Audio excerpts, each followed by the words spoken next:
écrit. Il y a deux, je pense. Ah non, il appelle. Quelqu'un qui va venir qui en aura besoin. David. Ok. Tiens, voilà, Yeshua. Ah, Yeshua, ouais.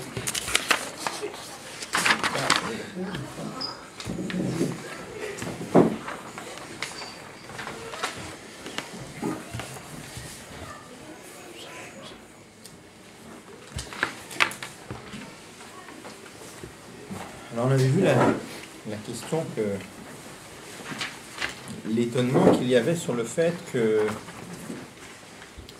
le Nefesh Abamit, l'âme animale, peut non seulement voiler l'âme divine, mais peut même s'opposer à l'âme divine. Donc la question était de savoir comment le Nefesh Abamit, comment est-ce que l'âme animale avait une force pareille en tant que créature, comment, en résumé, comment une créature peut s'opposer à quelque chose de divin, d'où elle a une force pareille.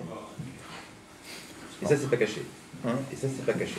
C'est pas Caché. Oui. C'est pas caché. C'est pas caché. On ne sait pas, pour l'instant, on n'a pas répondu. Non, mais il faut rajouter ça aussi. C'est pas Comment se écrit, dit mais... qu'on ne dit pas que c'est caché? Voilà, c'est ça. Donc c'est-à-dire qu'il doit y avoir une explication. Voilà.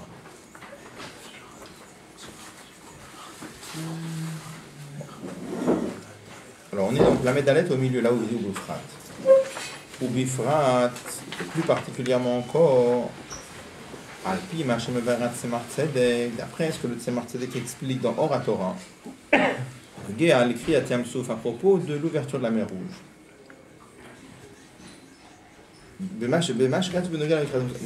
Il explique sur un verset qui concerne Kriyat Yamsouf, c'est marqué comme ça. Ve'ata, et toi, harem et matecha, unte et yatra. Lève ton bâton et tends ta main. Ça, c'est ce que Moshe Rabbeinu devait faire au moment de l'ouverture de la mer Rouge. Donc, comme on va revenir là-dessus plus loin aussi. Des matecha, ka et alcool, c'est des rishtal chelou. C'est Marcel qui explique que quand Dieu avait dit à Moshe Rabbeinu, lève ton bâton, le bâton, c'est pas simplement le bâton, mais ça représente tout l'enchaînement des mondes. Moshe Rabbeinu devait lever tout l'enchaînement des mondes.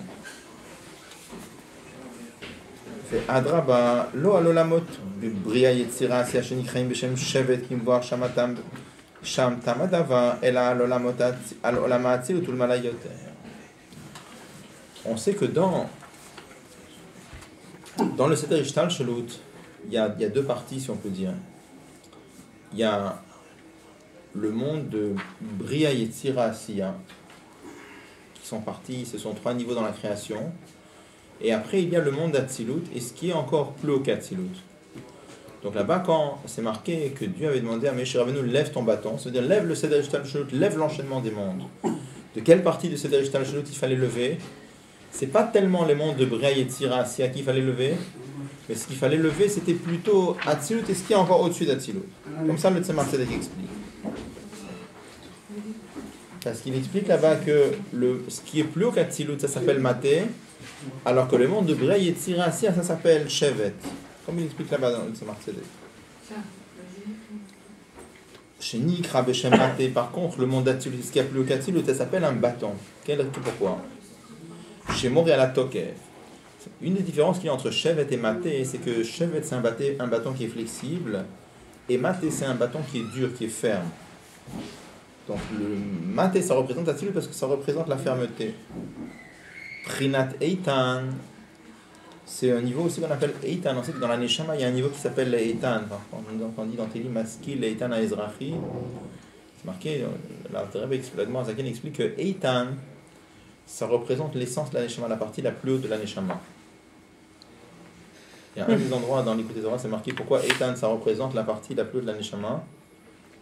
Eitan, ça veut dire très... quel rapport là? C'est parce que Tokef et Eitan, ça va ensemble. Parce que Eitan, ça veut dire fort. Le mot Eitan, ça veut dire quelque chose de très fort.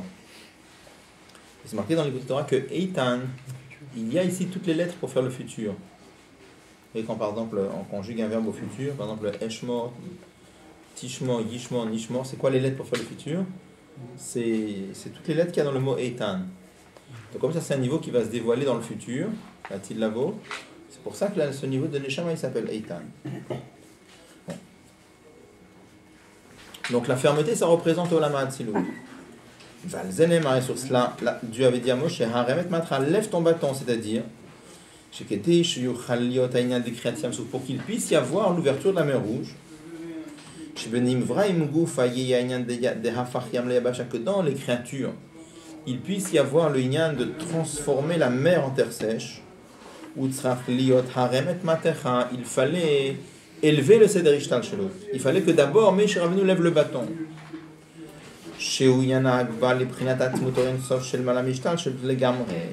Il fallait monter à un niveau de Atzmut Oren Sof qui est complètement plus haut que tous les Seder Ishtal Shelot.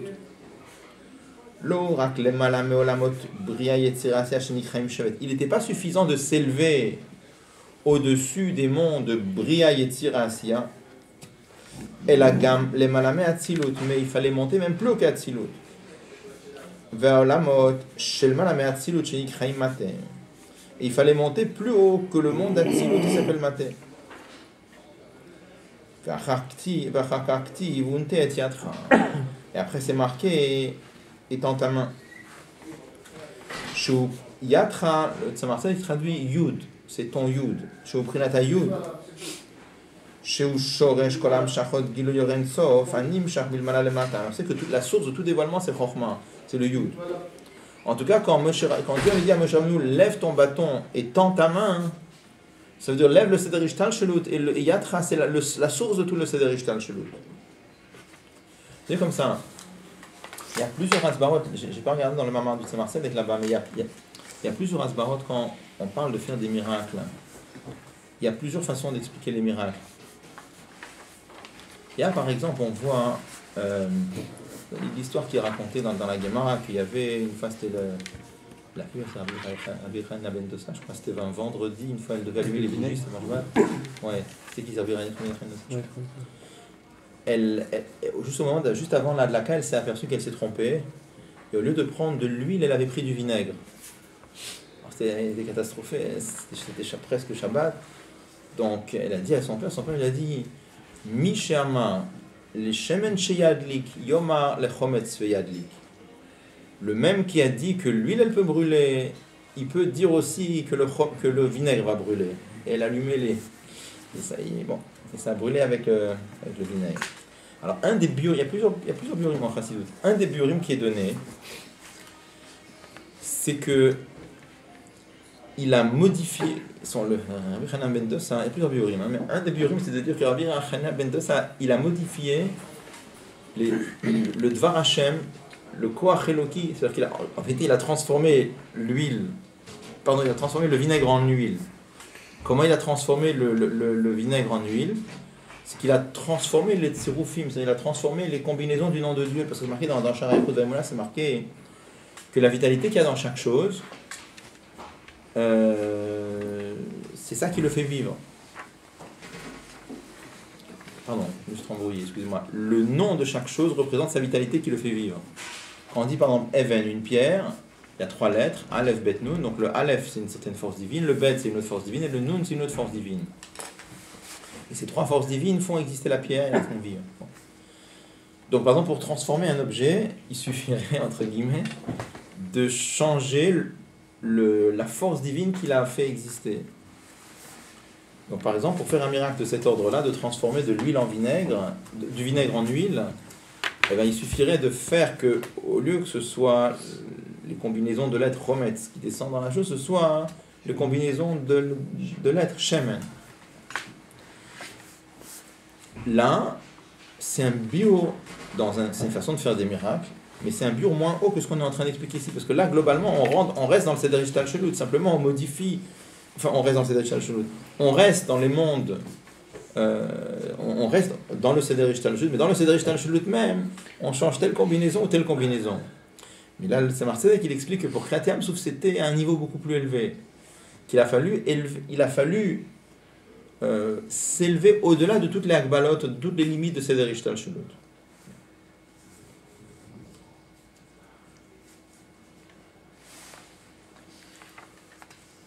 Valier des et grâce à cela, où tu pourras fendre la mer. On a une différence entre Le nuage de Kriyat Yam Souf et le nuage de Yesh Me'en. Oui. Le Kriyat Yam Souf, ça reste comme un Yesh Me'en. Au début, ça coulait l'eau, et après c'est devenu un mur. Par contre, Yesh Me'en, c'est encore plus grand. Je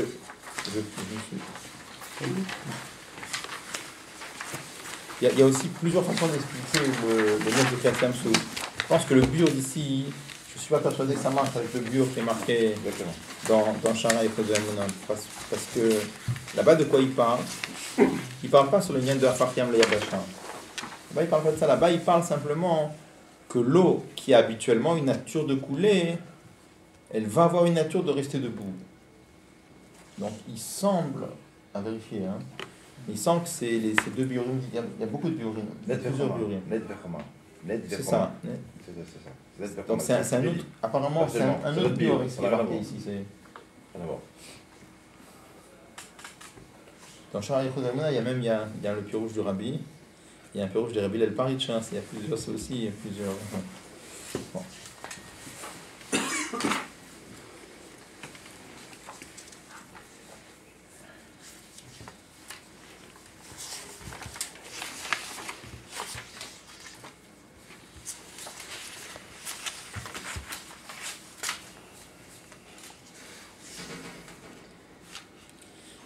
כיוון שבשביל קריאת ים סוף יש צורך בהמשך מבחינת עליונה יותר גם מעולמות של מעלה מהאצילות, et étant donné que pour qu'il puisse y avoir l'ouverture de la mer Rouge, il fallait un dévoilement qui vienne de plus haut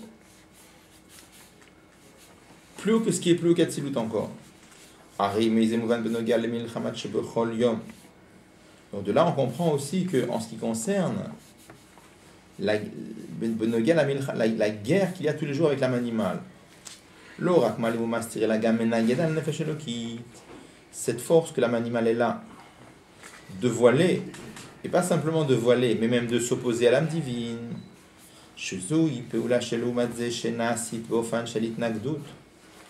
Là, c'est une action de force négative qui s'oppose contre la Gdoucha dans une façon d'opposition. L'Omar, ça nous oblige à dire ça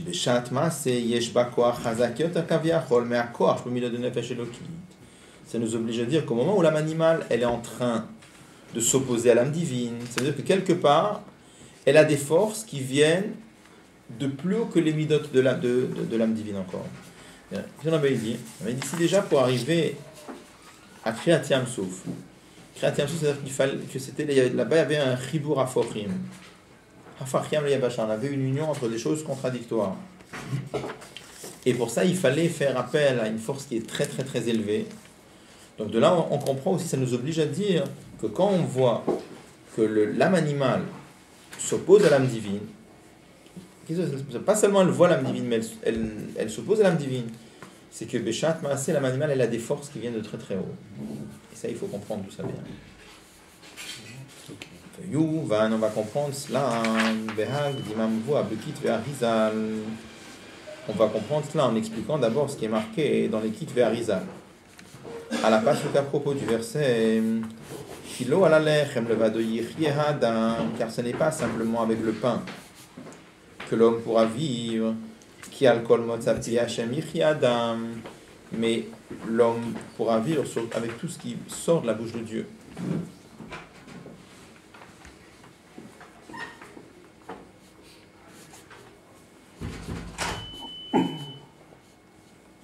Donc, qu'est-ce qu'on dit dans le verset?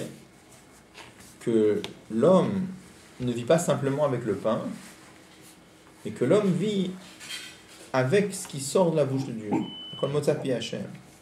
Le sens simple du verset, apparemment, c'est quoi? C'est que un juif, pour vivre, ça suffit pas d'avoir du pain, mais un juif, pour vivre, il a besoin des enseignements de Dieu, c'est-à-dire qu'il a besoin de l'étude de la Torah, de la pratique des mitzvot. Alors, ça c'est le pshat. Qu'est-ce que l'Arizal il explique?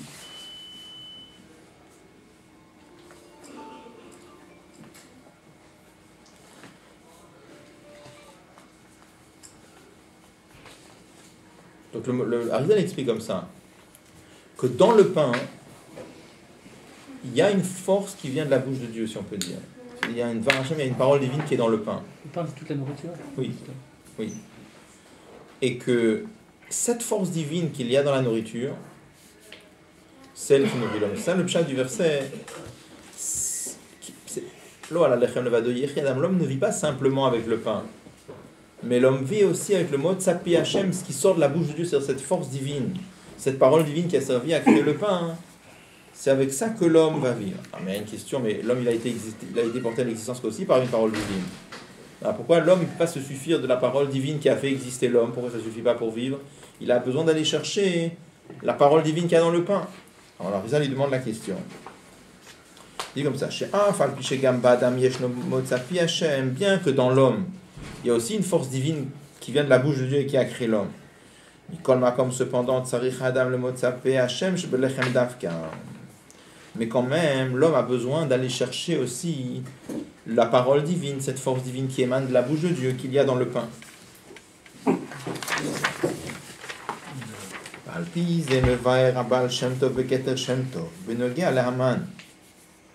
Et avec cela, selon ce Harizala, le Baal Shem Tov explique dans Keter Shem Tov à propos de la manne, chez Nizkar Gam, le Parashat Beshalach, qui est mentionné aussi dans Parashat Beshalach. Rabbi dit ça parce que c'est le moment il a été dit Shabbat Beshalach.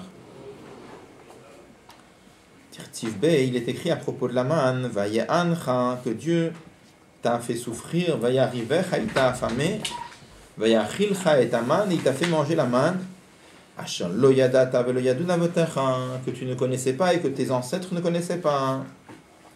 Le man odiacha, afin de te faire savoir, Kilo ala lechem levado yichye ha'adam, que l'homme ne vit pas simplement avec le pain, qu'alcool motzapi Hashem yichye adam, et que l'homme vit avec tout ce qui, l'homme vit assez avec ce qui sort de la bouche de Dieu. De l'echora, car a priori, ein omuvan ma'uakesh renyanim basé. On ne comprend pas l'enchaînement des versets. Qu'est-ce que ça veut dire? Qu'est-ce que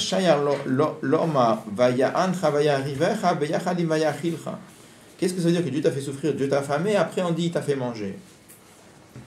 Je peux faire l'écouter Torah mais Arizal Katav. Le Baal Shem Tov écrit que dans Sefer l'écouter Torah du Arizal, il est écrit là-bas, les chercheurs de l'époque se posaient la question, d'où vient la vitalité de la Neshama? On voit qu'un homme, il a une vie matérielle, mais il a aussi une vie spirituelle. Donc les gens se posaient la question, comment l'esprit de l'homme, la Neshama de l'homme, peut vivre en mangeant du pain? Les chercheurs scientifiques ou les chercheurs dans la Torah? Non, les chercheurs, les goïms, quoi. Oui,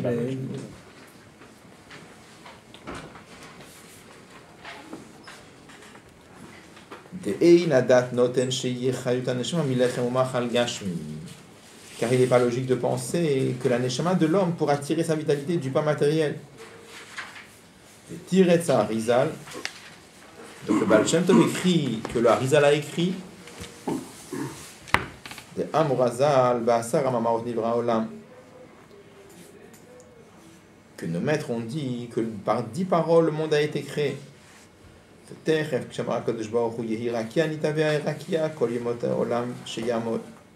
Quand Dieu a dit qu'il y ait le ciel, alors cette force divine fait exister le ciel pour toujours. Comme il est écrit, toujours Dieu t'a parlé dans le ciel. Et c'est pareil pour toutes les autres paroles. Quand Dieu a dit que la terre se recouvre d'un manteau végétal, et que la terre fasse sortir des animaux, donc ça fait exister les créatures. Chez Notel Adam prie au dabar ma'achal. Le Baal Shem Tov dit comme ça, quand un homme prend un fruit ou bien un aliment, et il fait une bracha avec kavana, Omer il dit Baruch ata Hashem, donc il est en train de faire la bracha. Quand le juif prononce le nom de Dieu de la bracha,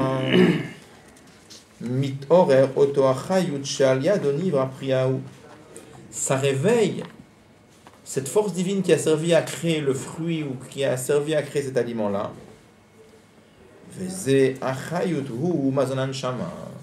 Et cette vitalité-là, c'est ça qui va faire vivre la neshama. C'est notre bio, ça. C'est notre bio qu'on a dû entendre.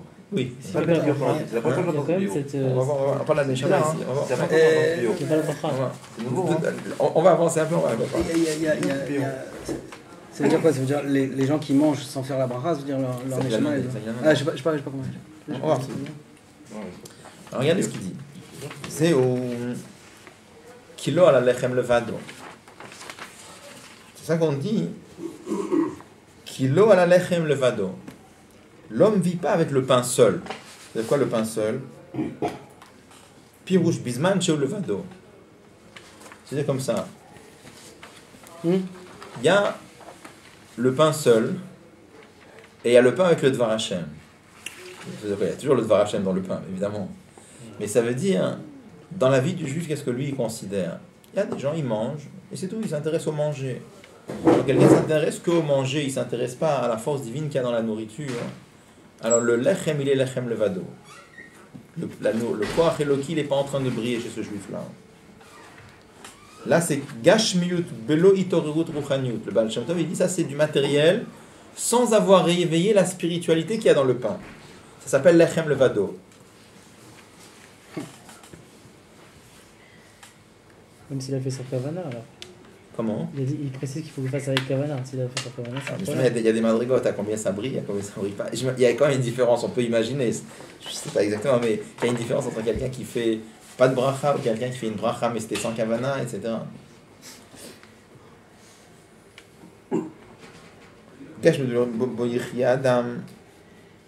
Qui pourra faire vivre l'homme. Il n'y a pas eu le réveil de la spiritualité qui peut faire vivre l'homme. Pirouche, regardez comment il explique.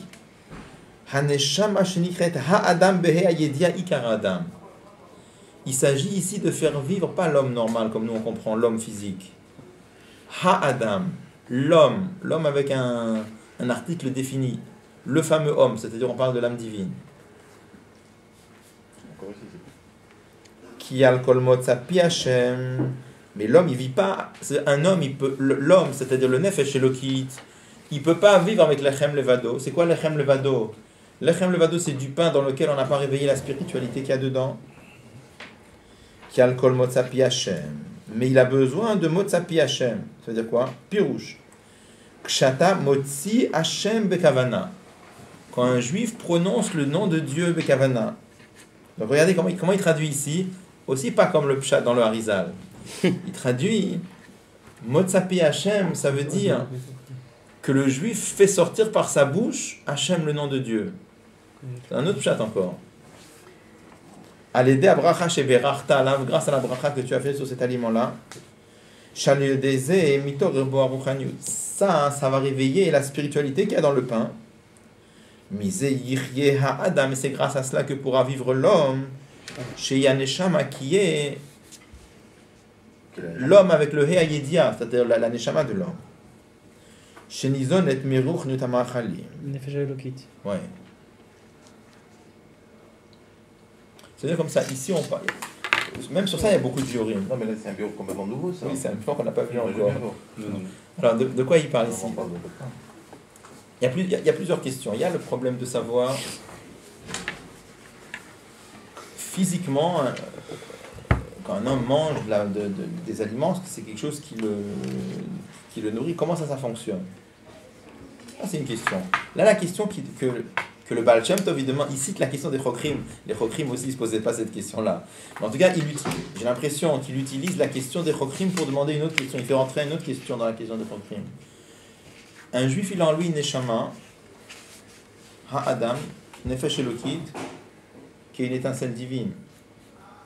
On voit que quand quelqu'un mange, ça renforce ses kochot. Comme maintenant, on a même dans Tanya, par exemple, qu'il y avait des Chachamim, il y a un des Chachamim qui disait tout le temps que je n'ai pas mangé de la viande bien grasse, je ne peux pas me concentrer dans la Suga de Gemara en profondeur.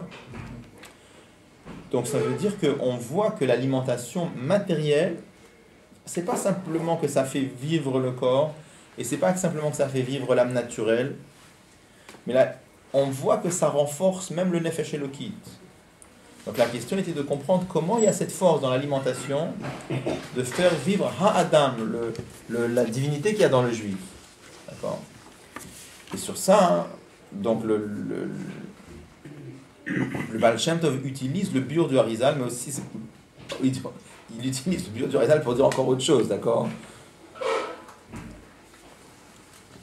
Pour expliquer la chose suivante, que dans les aliments, il y a un Koach Hashem qui était là depuis la création. Et quand un juif dit il dit la bracha avant de manger, il dit la bracha bekavana, alors il réveille cette force divine qu'il y a dans l'aliment. Et cette force divine brille dans le juif et ça va lui donner des forces nouvelles. Et c'est pour ça, par exemple, lorsqu'un juif a mangé, a fait de la bracha comme il faut, alors c'est pas simplement que ça va le nourrir physiquement, ça va donner des kochot même à son nefesh elokit. C'est ça le mot Tzipi Hashem. Il fait sortir de sa bouche le nom de Hashem. Ouais. Le Tzipi Hashem, c'est un autre sens. Donc ça veut dire qu'il y a, quand on parle par exemple de la façon comme un juif doit manger, il y a aussi beaucoup de madrigotes. Il y a par exemple, on ne parle pas déjà de quelqu'un qui mange grossièrement, c'est un pour son plaisir. Donc ça c'est marqué dans le Tanakh, ça fait tomber la personne. Mais il y a par exemple quelqu'un qui mange le Shem Shamaim. Quelqu'un qui mange le Shem Shamaim, ça veut dire quoi? Ça veut dire que au moment où il mange, il se dit pourquoi est-ce qu'il mange? C'est pas pour assouvir son plaisir, c'est sûr que non. Et même pas pour calmer sa faim, même pas pour ça. Pourquoi est-ce qu'il mange? Pour avoir la force de servir Dieu, c'est-à-dire pour avoir la force d'étudier la Torah, de pratiquer les mitzvot. C'est-à-dire, je peux dire que c'est assouvir sa faim, mais pourquoi pas assouvir la faim pour calmer sa faim. Pas ça. C'est calmer sa faim pour être en forme, d'étudier, pour être capable de faire la Torah, de pratiquer les mitzvot, d'éduquer ses enfants, etc. Après, il y a d'autres madrigotes. Comme on l'a vu déjà dans plusieurs fois, on avait parlé. Il y a par exemple des gens... C'est marqué Tzadik Ochel et Sova Nafsho. On avait appris dans le Shafta, ça va voir là-bas que un tzaddik, par exemple, quand il mange, lui, il cherche le koach eloki dans la nourriture. C'est tout à fait une autre madriga. C'est-à-dire que quand il mange, il y a une madriga, c'est déjà pas mal. Quelqu'un qui mange le Shem Shamaim, c'est déjà énorme, d'accord? Mais chez les tzaddikim, par exemple, qu'est-ce qu'il cherche dans la nourriture? Il cherche la force divine qu'il y a dans la nourriture. C'est tout à fait une autre histoire. Mais là, il parle, c'est pas ce bior-là. Comment? Dans ce cas-là, c'est pas ce bior. C'est lié avec ça, parce que c'est vraiment, lié. parce que là, il parle de Tzipi Hashem, alors que là-bas, Tzipi Hashem, c'est il y a de tout, c'est le hors de tout, des aliments. Ça va ensemble, ça on va voir tout, ça va ensemble. Ah bon, ça va, parce que là, ça va ensemble. parce que c'est avant. Non, ça va ensemble, ça va ensemble. Ah oui. Il va être là tout de suite.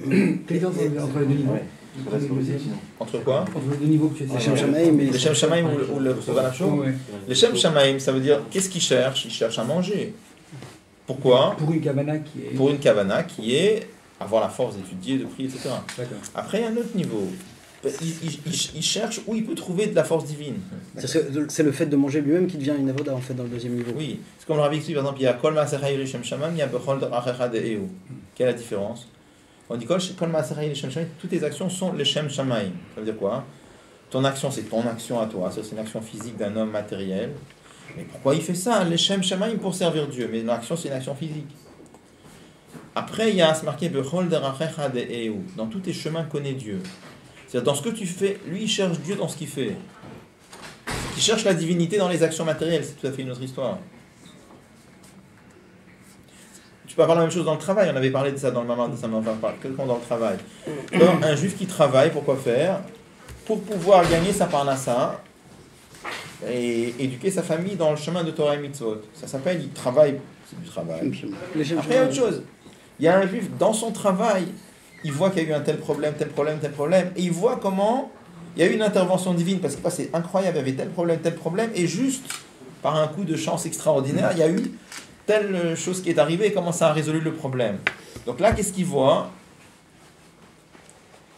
Il voit Dieu dans son travail. C'est plus bas que ça, parce que là c'est beaucoup plus élevé ce qu'on parle ici dans la nourriture. Mais ça veut dire, dans le premier niveau, qu'est-ce qu'il voit dans le travail? Du travail, mais pourquoi faire? Pour pouvoir après donner la tzedaka, éduquer sa famille dans le chemin de Torah Mitzvot. Après, à l'autre niveau, dans le travail, il voit Dieu. Là, c'est pareil. Dans la nourriture, il cherche Dieu. D'accord? Ça n'a pas résolu le problème de celui qui n'a pas fait de bras. On va parler tout de suite. Il y a quelque chose de très surprenant quand même, parce que lui, il prononce une bénédiction, donc il sort de sa bouche le nom de Dieu, mais ça réveille la vitalité divine qu'il y a dans le fruit. Mais c'est très surprenant qu'on me dise que ça réveille, que ça va ouvrir quelque chose à l'intérieur de l'homme qui va lui permettre de capter cette vitalité-là, ça je veux bien, mais que ça réveille quelque chose à l'intérieur du fruit. Lui, il a fait aucune action sur le fruit. Il a dit la bracha, mais la bracha, elle sort de lui. Elle est pas. Enfin, je veux dire, comment est-ce que ça marche? Il y a un kécher, d'accord, il tient le fruit dans sa main. Mais je veux dire, c'est lui qui a fait une action. Il n'a pas tapé sur le fruit, il n'a pas. C'est Dieu qui a créé le système. Quand je dis la bracha, ça fait ça. Sinon, rien ne fait rien. C'est Dieu qui a créé le fait que. D'accord. D'accord, ok. Donc en fait, c'est dans les conditions de bracha en plus. Voilà. Alors, donc, la question que vous demandez tous, alors qu'est-ce qui se passe pour quelqu'un qui n'a pas fait de bracha? Il ne fait pas vivre son âme divine. Il fait vivre son corps, son âme animale. Donc ça pareil pour jouer au crime. Parce que là, bon, vous avez dit que c'est une manière de, Oui, il de cherche sortir autre sa Voilà, question. alors, c'est ça que j'ai dit. Sortir Le sa problème, question. le il problème cherche vient, autre c'est chose. que c'est, ça va être- oui, alors, le problème qu'on aura, c'est que parce que le Baal Shem Tov, il a ramené la question des Chokrim, mais lui, apparemment, il a fait rentrer dans les Chokrim une autre question. Les Chokrim, c'était les chercheurs de l'époque. Donc lui, il a demandé la question, il a utilisé la question, les Lachon des Chokrim, mais j'ai l'impression qu'il demande autre chose, parce que tel qu'il de la réponse, on comprend qu'il parlait d'autre chose. Pourquoi? c'est obligé. Parce qu'il parle de l'âme divine. Les Chokrim, ils parlaient pas de l'âme divine. C'est l'alimentation, D'accord. la digestion, la combustion. Le temps C'est l'âme divine qui fait vivre quelque chose de le vachement. corps. L'âme Alors, divine. normalement, c'est comme ça. Il y a le corps. Dans le corps, il y a l'âme animale. Et l'âme animale, elle fait vivre le corps. Ah, c'est pas l'âme divine qui fait vivre Maintenant, l'âme divine. maintenant, dans l'âme divine, pardon, excuse-moi, dans l'âme animale, il y a l'âme divine. Après, en Chassoud, c'est marqué un chidouche, qu'en vérité, la vraie vie d'un juif, elle vient pas de l'âme animale, elle vient de l'âme divine. Mais ça passe par l'âme animale. Ça veut dire quoi? C'est comme, j'ai un exemple qui est pas tout à fait exact, mais c'est comme si par exemple, un homme il prend une hache pour couper du bois. D'accord? Donc c'est l'homme qui est-ce qui coupe le bois? C'est l'homme. Mais il passe par la hache. Donc la même chose aussi, la vie physique d'un juif, ça vient de l'âme divine, mais qui s'habille dans l'âme animale, donc ça passe par l'âme animale. D'accord? Mais la divinité dans la vie d'un juif, ça ne se ressent pas forcément. Donc, un juif, par exemple, qui mange sans bracha, bah, il mange mais que Je veux matériellement. dire, il va vivre de ses trachas, pas de. Mais de voilà, Jésus-Christ. mais son âme divine, elle est en mauvais état. Donc il va vivre de ses trachas, il va Par vivre de exemple. l'autre côté. Par exemple. Non, non, Ça dépend, Ça il y a peut plein être de niveaux, il y a ça plein de niveaux dépend, différents. ça dépend. Plein de niveaux différents. Ouais, et puis Les gens, il met une pièce à la Zdaka, ça le fait vivre 10 ans. La réflexion pendant la mastication.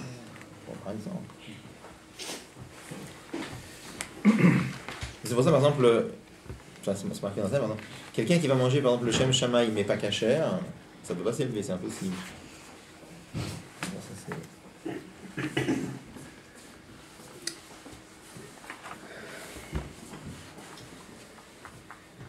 Alors, Verbio basé, l'explication de cela. Toi, comme il est connu, chez Kol Gavoa, Kol Gavoa Gavoa Yoter, Yored le Mata Mata Yoter. C'est marqué en Chassidut que tout ce qui a une source plus élevée, quand ça descend plus bas. Kamouva Bem Sheikh Mamarim, là, comme c'est marqué dans la suite des Mamarim du Rami précédent qu'il avait laissé à étudier le jour où il a quitté le monde. Ça veut dire quoi? Ça, c'est un principe dans la Chassidut. Des choses qui proviennent d'une source plus élevée, quand ça descend plus bas. Il y a plusieurs exemples qui sont donnés. Un premier exemple, il y a un exemple physique qu'on donne, c'est un mur de pierre. Quand on a un mur de pierre qui s'écroule, la pierre qui était au sommet du mur, c'est elle qui tombe le plus loin. Donc ce qui était le plus haut, c'est ça qui s'en va le plus loin. Un deuxième exemple qu'on donne, c'est quand on veut expliquer un raisonnement très fin à des élèves d'un niveau assez simple, on peut pas prendre un professeur normal. Parce qu'un professeur normal, il ne sera pas capable de faire descendre l'explication jusqu'au niveau d'élèves tellement pshoutim, tellement simples. Si je veux expliquer des choses très élevées à des élèves très simples, alors il faut prendre un professeur qui a des capacités extraordinaires. Comme lui, il a des capacités extraordinaires, il va être capable de descendre beaucoup plus bas. Donc ça s'appelle Kol Agavoa Beyoter, Yored le Mata Beyoter. Et c'est pour cela, quand on voit quelque chose dans le monde qui est plus bas que l'homme, par exemple un animal, ou le matamisé, ou plus bas que l'animal, par exemple sommaire du végétal, ou le matamisé, ou plus bas que le végétal encore, de même le minéral, c'est que tu as créé 4 niveaux de vie. Il y a l'homme, il y a l'animal, il y a le végétal et il y a le minéral, ce qui est inanimé. Quand on voit quelque chose qui est tombé plus bas, ça même, ça nous prouve. C'est pas la page d'après.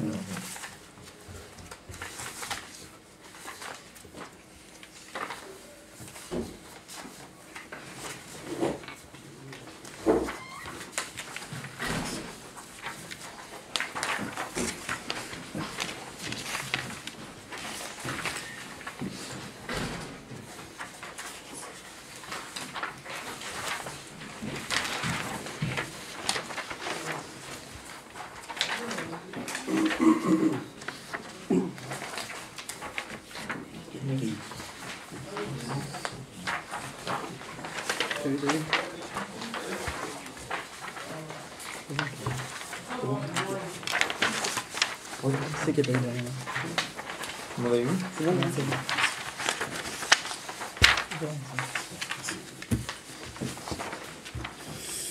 שיש בו ניצוץ קדושה שנמשך מגבוה גבוה יותר. Quand on voit une créature qui est plus basse, ça nous oblige à dire qu'il a une étincelle de Kedusha qui vient d'un niveau très très élevé. Et c'est Wametzapi Hashem, שכהשם מגלים אותו, הרי הוא מחיה את המוצאפי השם שבאדם. Et c'est pour ça que ce Motzapi Hashem, il pourra finalement faire vivre le Motzapi Hashem qu'il y a dans l'homme. C'est-à-dire comme ça. On avait dit au début que il y a une force divine dans la chose qu'on mange, qui est plus basse que l'homme, mais il y a une force divine aussi dans l'homme. Donc, qu'est-ce qu'on a vu après? On a vu que le Baal Shem Tov explique que quand un juif mange, il fait une bracha bekavana, il réveille le koach Eloki, il réveille la force divine qu'il y a dans l'aliment qu'il mange, et ce koach Eloki va briller dans l'homme et va lui donner de la vitalité. Mais pourquoi ça ne suffira pas d'avoir le Dvar Hashem qu'il y a dans l'homme? Pourquoi est-ce que l'homme a besoin du Dvar Hashem qu'il y a dans l'aliment? La réponse, c'est que, étant donné que l'aliment est tombé plus bas que l'homme, ça veut dire qu'il a une source plus haute que l'homme. Et comme il a une source dans la Kedusha qui est plus haute que l'homme, c'est pour ça qu'il peut nourrir l'homme. Mais si c'est Dvar Hashem, c'est le même niveau pour tout le monde? Non, il y a plein de niveaux de Dvar Hashem. Dvar Hashem, c'est brillant, non? Dvar Hashem, c'est la parole de Dieu, il y a beaucoup de niveaux.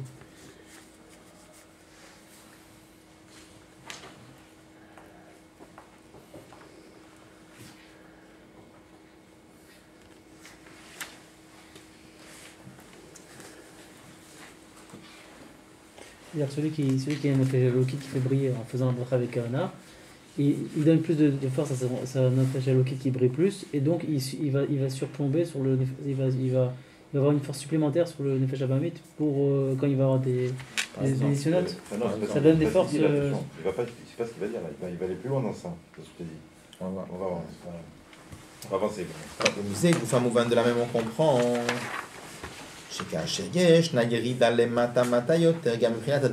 Quand quelque chose tombe encore plus bas que le minéral,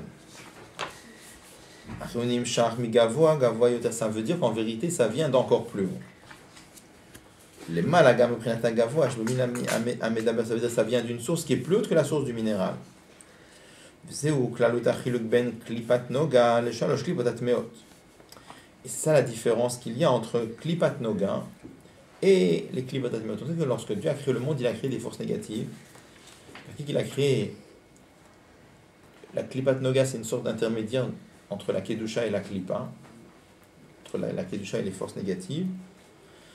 Et il y a les forces complètement négatives, les trois klipotes complètement impures qu'on ne peut pas élever.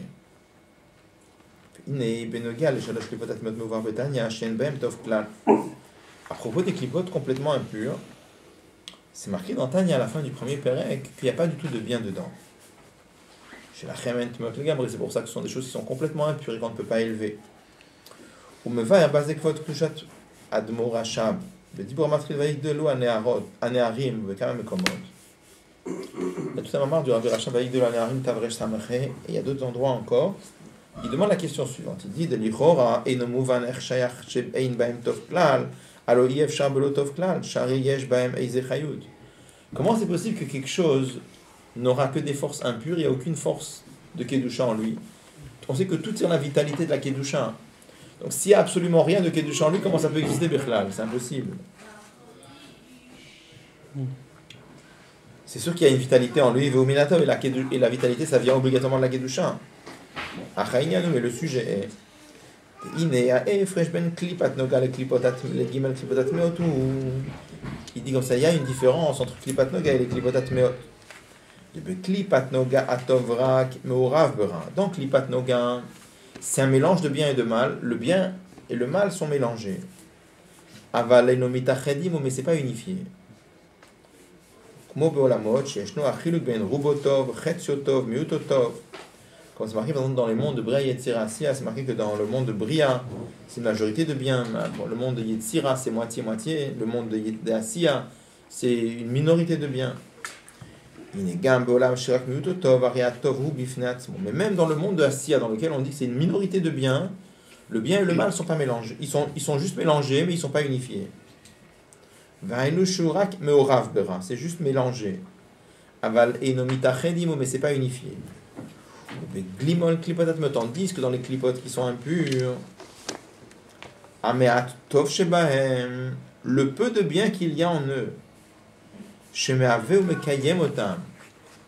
leur donne la vitalité, il s'unifie avec le mal. La kedusha qu'il y a dans la klipot atmeot, elle est devenue mauvaise, si on peut dire.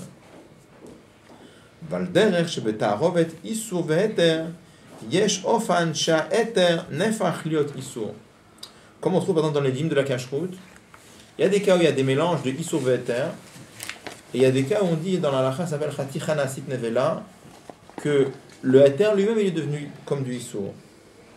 Bon, chaticha nasit nevela, ce qu'on appelle chaticha nasit nevela. C'est quoi par exemple chaticha nasit nevela? C'est quand par exemple, imaginez par exemple que, on sait qu'il y a un din de bitul beshishim. Bitul beshishim, ça veut dire que quand dans un mélange homogène, il y a 60 fois plus de kasher que de non kasher. Alors imaginez que vous avez du bouillon kasher et du bouillon pas kasher qui se mélangent. Il y a 60 fois plus de bouillon kasher que de bouillon pas kasher. C'est un mélange homogène, je parle, parce que si c'est pas homogène, il faut enlever ce qui n'est pas kasher. Là, il y a eu, je pense, du liquide, c'est un mélange homogène, tu ne peux pas enlever. S'il y a 60 fois plus de kasher que de non kasher, c'est bon. Maintenant, prenons par exemple un cas de chaticha atman asit nevela. Imaginez par exemple un morceau de viande cachère qui a été cuit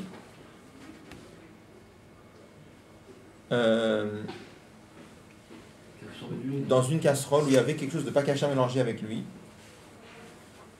Mais imaginez, je prends un exemple stupide. La cuve de l'huile. Comment? Une goutte de lait. La cuve de l'huile. Bon, on peut prendre cet exemple-là. C'est marqué mais on peut prendre cet exemple-là. Bon, imaginez par exemple un morceau de viande qui a reçu du lait chaud dessus. Donc, imaginez que il a reçu du lait chaud, qu'il a pénétré. Et dans ce morceau de viande, il n'y a pas 60 fois Keneged le lait. C'est-à-dire, il n'a pas un volume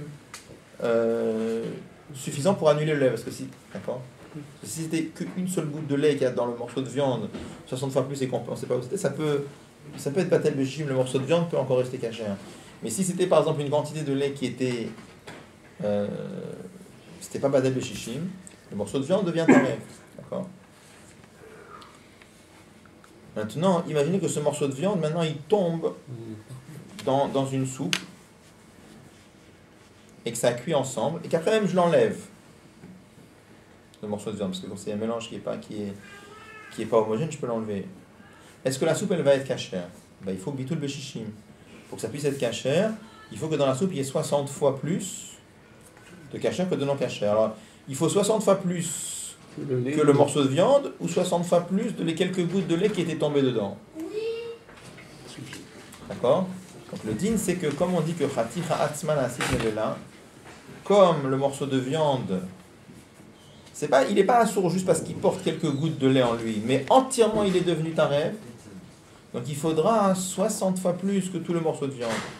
D'accord? Donc ça c'est juste un exemple pour montrer comment des fois quelque chose de cachère, même s'il est assourd parce qu'il porte du taref en lui, mais lui-même il est devenu taref.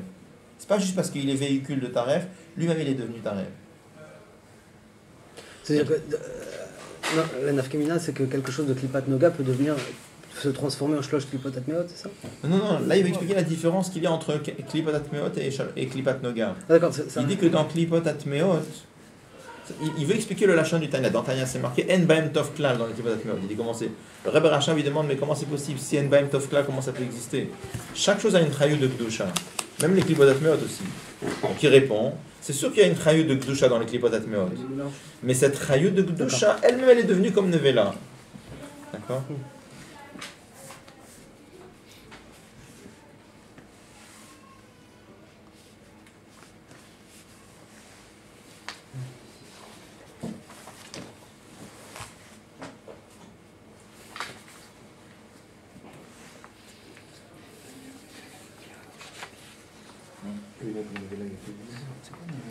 Là, ça fallait... Pas caché, pas caché. Hein. Pas caché. Par exemple, quand on Regarde fait bien, une, dans Galop. c'est-à-dire quand on fait une soirée Rambam, dans Kézé de Paris, Kézé de Paris c'est quand même, c'est Klibat Nebo, c'est pas Klibat Nevers là-bas. On arrive à aider quand même à ça. Bien sûr. Non, Quelqu'un qui sont là, oui. Ah bon. c'est tout complètement là-bas. Non, chaque chose, ce qu'on a dit, c'est comme maintenant, il y avait des gens qui avaient demandé comment ça se fait qu'on passe des émissions de Torah à la télévision. La télévision, c'est quelque chose de tamé. On avait dit très simplement, la télévision, c'est pas quelque chose de tamé. La télévision, c'est quelque chose qu'on peut utiliser pour faire du bien, on peut utiliser pour faire du mal. Alors, c'est pas parce qu'il y a des gens qui utilisent la télévision pour faire du mal que ça veut dire que c'est forcément que c'est mal. On peut l'utiliser comme... Parce que là, c'est simple. une cravate, il y a des gens qui Bah sont oui. pas bien qui mettent des cravates, des gens qui sont bien qui mettent des cravates. Non, mais le problème, c'est que quand tu manges avec une bracha, avec avec le bracha que tu manges caché, mais si tu manges les chaînes tard à ta bouffe, vraiment pour le plaisir, ça aussi, ça va manger qui peut être méote.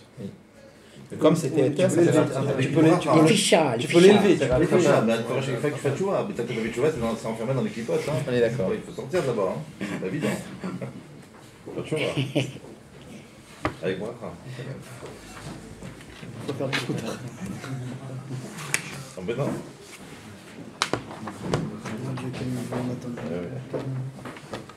Omnam, cependant, puisqu'à la fin cette étincelle, elle est descendue très basse, puisque cette étincelle, elle est devenue un niveau où elle-même, elle s'est unifiée avec la clipa. Ça nous oblige à dire que cette étincelle divine, elle a une source très très élevée. Les malagam imotsapi Hashem shebedomem, plus élevé encore que ce qu'il y a dans le domaine. Parce que le domaine en général c'est klipat nogay, il n'y a pas de domaine qui est assourd. Vous voyez, dans le végétal, on peut avoir du végétal qui est assourd. Par exemple, les fruits d'Orla, dans les 3 premières années, les fruits ils sont tarés. Mais dans le minéral, a priori, il n'y a pas de minéral qui est assourd. Sauf par l'action de l'homme. Si un homme a fait Avodazara sur une pierre, la pierre devient assourant. Mais il n'y a pas dans la nature des choses qui poussent assourim, du minéral, je parle.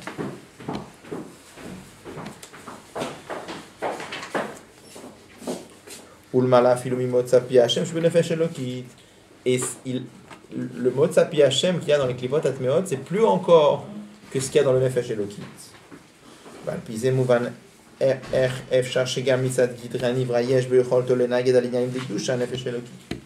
Avec ça, on peut comprendre comment c'est possible que l'âme animale elle puisse s'opposer à l'âme divine. C'est quoi l'explication? Puisque dans le Dvar Hashem, il y a les étincelles de Olamato qui sont liées. Donc, lorsqu'on voit que l'âme animale, elle est descendue tellement bas, ça veut dire qu'elle a une source très très élevée. Et vraiment, l'âme animale d'un juif, elle a une source qui vient de Olamato. Olamato qui est plus élevé encore que Olamatikun, d'où vient la Neshama. Par exemple, c'est représenté dans la Torah par Yaakov et Esav. C'est marqué que Yaakov, ça c'est la source de Olamatikun. Esav, c'est la source de Olamato. Qui était l'aîné? L'aîné c'était Esav. Pourquoi? Parce que Olamato, c'est plus haut qu'Olamatikun. Étant donné que l'âme animale d'un juif, elle provient de Olamato, qui a une source plus élevée que la source du Nefesh Eloki dans le Seder Ishtal Shalot, c'est la raison pour laquelle le Nefesh Eloki, le Nefesh Abamit, a la force de voiler le Nefesh Elokit et de s'opposer à lui, et on ne dit pas Kashek et Kriyat Yam Souf là-dessus. Parce qu'il y a une explication. D'où ça vient.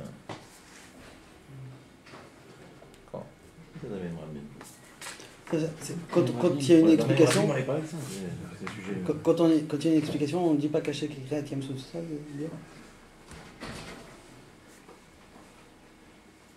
C'est difficile à comprendre tout ce développement pour cette Nekuda. C'est difficile à comprendre tout ce développement.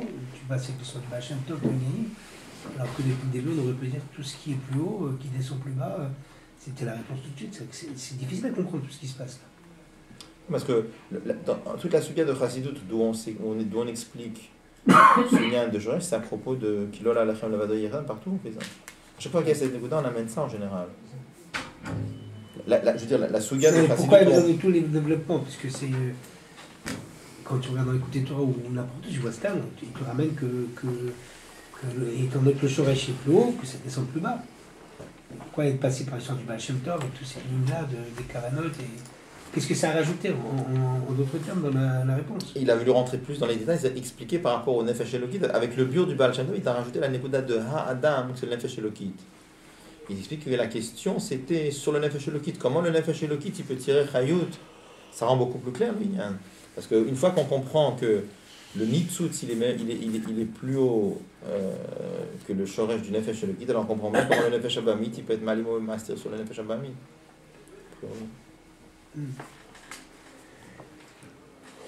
אמנם כל זה אינו אלא בנוגע לעניין נפש אלוקית כפי שבאים בגילוי אבל לא בנוגע לעצם נפש אלוקית של מעלה מהתחלקות לגמרי של מעלה מהתחלקות ולמעלה מגילוי שעל זה אי אפשר לנגן. Là il vient maintenant, il commence à expliquer que tout ce qu'on vient d'expliquer, à savoir on a justifié que c'est logique que le Nefesh Abamit peut voiler le Nefesh Elokit et peut s'opposer au Nefesh Elokit. Et pourquoi? Parce qu'il a une source qui est supérieure au Nefesh Elokit. Il dit ça c'est vrai seulement pour les kohot du Nefesh Elokit. Ce qu'on a dans le Lachon du rabbi précédent, là-bas il appelle ça les midot du Nefesh Elokit. Et là il appelle ça le giloy du Nefesh Elokit. Mais c'est pas vrai pour l'essence du Nefesh Elokit. Alors la question est toujours là. Non, mais quelle question? La question de pourquoi ça voile sur le... Ça voile pas? On le passe. Ah, c'est les corps. Ça voile pas là-bas. C'est que les corps. Sur quoi on peut voiler que sur les kohot du Nefesh Elokit, mais pas sur le etzem du Nefesh Elokit. C'est ça qu'on dit qu'il m'allait à Kadosh Baruch Hu au Zoro, il n'aurait pas pu tenir parce que le Nefesh Abamit il est vraiment plus fort que le Nefesh Elokit.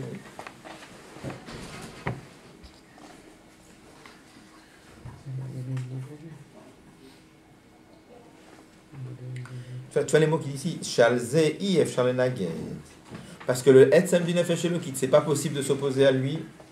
Ve'afilo lo lehal imolastir là. Et pas seulement qu'on peut pas s'opposer à lui, on peut même pas le voiler celui-là.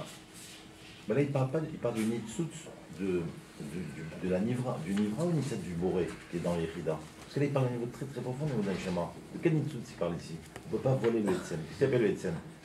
Tu connais la différence entre les deux? Mais c'est parce qu'il y a un, c'est Yechidecha, c'est toi, c'est une Nivra. Ouais. Et là-bas, c'est Mitlavesh Nitzutz. Lui, non, il parle même parce que le Boré, c'est normal qu'il ne peut pas voler, parce qu'il ne sait pas voler. même le Nitzutz Nivra. Ah, il parle même de ce niveau. Ouais. Donc, mais je sais pas qu'il y a différence entre les deux. C'est pour ça que je te demande si tu... Bon, on va voir. Mais... Dans le moment de Yudalet, il dit là-bas, sur le moment de Tafshin Yudalet, il dit le Nitzutz Nivra. Oui. J'ai jamais vu de bio, c'est pas la différence entre les deux. C'est déjà un guilou ici, Nivra. Non, c'est dans le Etzem. Dans le Etzem, il y a un Nitzutz Nivra. Il y a Nitzutz Boré, Nitzutz Nivra. Donc ça n'a pas de sens. C'est des yanim, je sais pas. Non. Bon. Ça peut être approché au Mahamar qu'on avait fait sur Noir, sur Parashat Noir. Maïm Rabim. Ce qu'on a vu avant, oui. Non, mais le Nitzutz Nivra. Ah. Que les Neshamot, elles étaient déjà existées, même si c'était Bekoar. Je sais pas. Ça, je sais pas. Est-ce que ça rejoint l'idée du Hayom Yom d'aujourd'hui qui dit qu'il n'y a rien qui peut rendre impur le modani d'un juif? Oui. C'est ça? Oui. C'est parce que le modani, ça vient du Loéchida. C'est pas pour rien, c'est pas tellement du jeu, mais que le modani, que le Hayom Yom d'aujourd'hui, c'est que Yud Shvat, il y a une sikha où le rabbi dit que Yud Shvat, c'était plutôt le jour de l'Aïloula. Et Yudalet Shvat, c'est plutôt le début de la Nessiout. Et c'est toute une série, il parle de Chav Bet Shvat, que Chav Bet c'est 22, et 22 c'est 2 fois Yudalef. C'est Yudalef Nissan et Yudalef Shvat. Donc le Rabbi parle beaucoup de la grandeur de... On parle de Yud Shvat, mais le Rabbi parle même de Yudalef Shvat. C'est pas... On comprend rien, mais c'est pas pour rien certainement que le Hayom Yom d'aujourd'hui, ça parle de Modéani, que ça c'est Yechida et c'est Yudalef, ça c'est... Début de la Nessiout. Ouais. Ouais.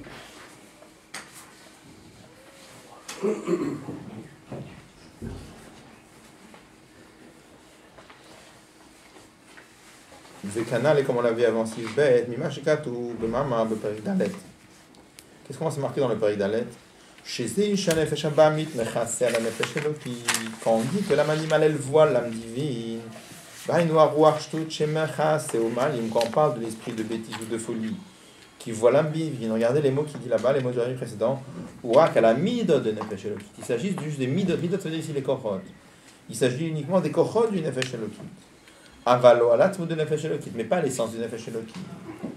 Donc comme il dit par la suite, Dveyadoua, il est connu, Dalet Semaneshama, que sur l'essence de l'âme d'un juif, Em Shumda Varama, il n'y a absolument rien qui peut voler.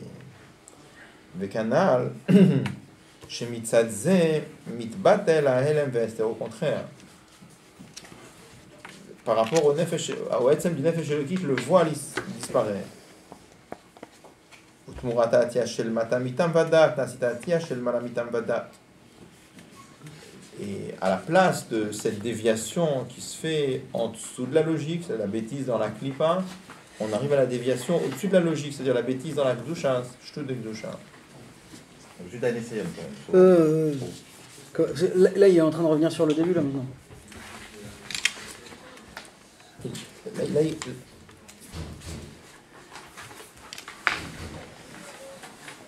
Là, on est au début du sujet, mais là, il veut reprendre maintenant. Ce qu'on est en train d'étudier, c'est quelque chose de très important en vérité, parce que ça explique toute la guerre qu'il y a entre le Nefesh Elokit et le Nefesh Abahamit. Donc d'un côté, quand il s'agit des kochot du Nefesh Abahamit, on comprend qu'elles sont très fortes, parce qu'elles ont un shoresh dans l'amato qui est plus haut que les kochot du Nefesh Elokit. Mais ce qu'il va expliquer après, c'est très important d'avoir parce que si on s'arrête là, alors il n'y a rien à faire, c'est perdu d'avance. Ce qu'il va expliquer, c'est que le Etzem, un nefesh d'un juif, l'essence de l'âme juive, il n'y a rien qui peut s'opposer à lui. Et ça va être la clé de toute... Dans ce cas-là aussi... Il faut le toucher, ce Etzem là. Okay. Donc il fait un essayon. Non, chaque juif a la possibilité de toucher même sans essayon. Même sans essayon. Par exemple, tu prends dans des prakim italiens comme un péricule Chayu Dalet, par exemple, d'autres endroits, quand il dit qu'un juif, quand il a le Yetzara qui l'attaque, par exemple, il doit dire au sein d'un Nefesh Shabbat, il doit dire à son Nefesh Shabbat, mais moi je suis un juif, tu sais, c'est un juif. Un juif, c'est quelqu'un qui peut donner sa vie pour un Kadosh Baruch Hu. Un juif, c'est quelqu'un qui est prêt de mourir sur un bûcher pour pas faire Avodah Zarah. Après, il faut juste qu'il explique à son Nefesh Shabbat, toi, le Nefesh Shabbat, tu aurais été prêt à mourir que s'il s'agissait de Avodah Zarah. Pourquoi? Parce que tu t'imagines qu'avec Avodah Zarah, on se sépare de Dieu, et que si on touche du Mouktsé Shabbat, on ne se sépare pas de Dieu. Si on explique au Nefesh Shabbat qu'en touchant du Mouktsé Shabbat, on se sépare de Dieu de la même façon qu'en faisant Avodah Zarah, alors lui aussi il comprend il accepte à ce moment-là qu'il ne faut pas se séparer de Dieu. Parce que chez un juif, l'idée de ne pas se séparer de Dieu, c'est pas quelque chose qu'il faut créer. C'est acquis chez le juif, cette notion. Donc, même dans son effet Shabbat, même dans le effet Shabbat, ça c'est une notion que le thème d'un juif, il arrête de voiler à ce moment-là. Même dans ses le Nefesh Shabbat, lui, il fait croire que. Mais le thème d'un juif, c'est que. C'est que tu le banalises à la fin. Il accepte. C'est qu'en fait, il ne suffit pas de mourir comme un juif, il faut vivre comme un juif. Il faut vivre comme un juif. C'est ça, d'accord. Tous les prakim là où la dame il parle de Kiddush Hashem. Vivre comme un juif. Tous les prakim ils parlent de Kiddush Hashem. Parce que là-bas, le roi Shtout, il intervient. Il faut regarder. Mais ce qui est marqué dans Tanya, vous savez qu'il y a par exemple, il y a des livres de Moussar par exemple où ils expliquent là-bas quand un juif il y a le Yetzara qui l'attaque, alors il faut s'imaginer les punitions qu'il y aura après la mort. Il y aura le Gehinom de feu ou le Gehinom de neige. Alors ça c'est des méthodes qui existent dans des Sfarim, mais c'est pas des méthodes très efficaces. Deux problèmes majeurs. Premier problème, c'est qu'il y a un juif qui sert Dieu de cette façon-là, il n'est pas en train de servir Dieu, il se sert à lui-même. Pourquoi? Parce que pourquoi il ne fait pas d'avérot? C'est pour s'éviter de recevoir des tuiles sur la tête. Parce que il ne fait pas les mitzvot pour Dieu, il fait les mitzvot pour lui. Mieux que rien. Mitor shelo lishma valishma, et c'est, comme c'est marqué dans le que pour se sauver d'une avéra, toutes les méthodes sont bonnes, même si c'est... D'accord? Bon. Pour se sauver d'une avéra, même la gava, n'importe quoi, tout est bon, ça c'est sûr. Mais a priori, c'est pas tachlit aïloui, c'est pas le niveau le plus élevé. Deuxième problème, c'est qu'au niveau de l'efficacité, quand tu vas expliquer au Yetzara qu'après la mort, il va y avoir tête, il dit, bon, voilà, pour le moment, on est dans la vie, on verra après. Donc, c'est comme on raconte, c'était Levi Sabarditch, il avait dit un jour, il défendait toujours les juifs, il dit à Kadosh Baruch Hu, regarde ce que tu as fait. Toutes les punitions après la mort, tu l'auras écrit dans des livres comme Réchit Chochma, mais toutes les Tavot Olamazé, tu l'auras mis devant les yeux. Si tu avais fait le contraire, si tu avais mis les Tavot Olamazé dans les livres, et les Gehinnom, tu l'aurais mis devant les yeux, ils auraient tous été des bons juifs. Voilà, donc en tout cas, c'est le derrière du Moussar. Et par rapport à ce qui est marqué dans Tanya, c'est un derrière qui est beaucoup plus élevé. Ok, on va s'arrêter ici.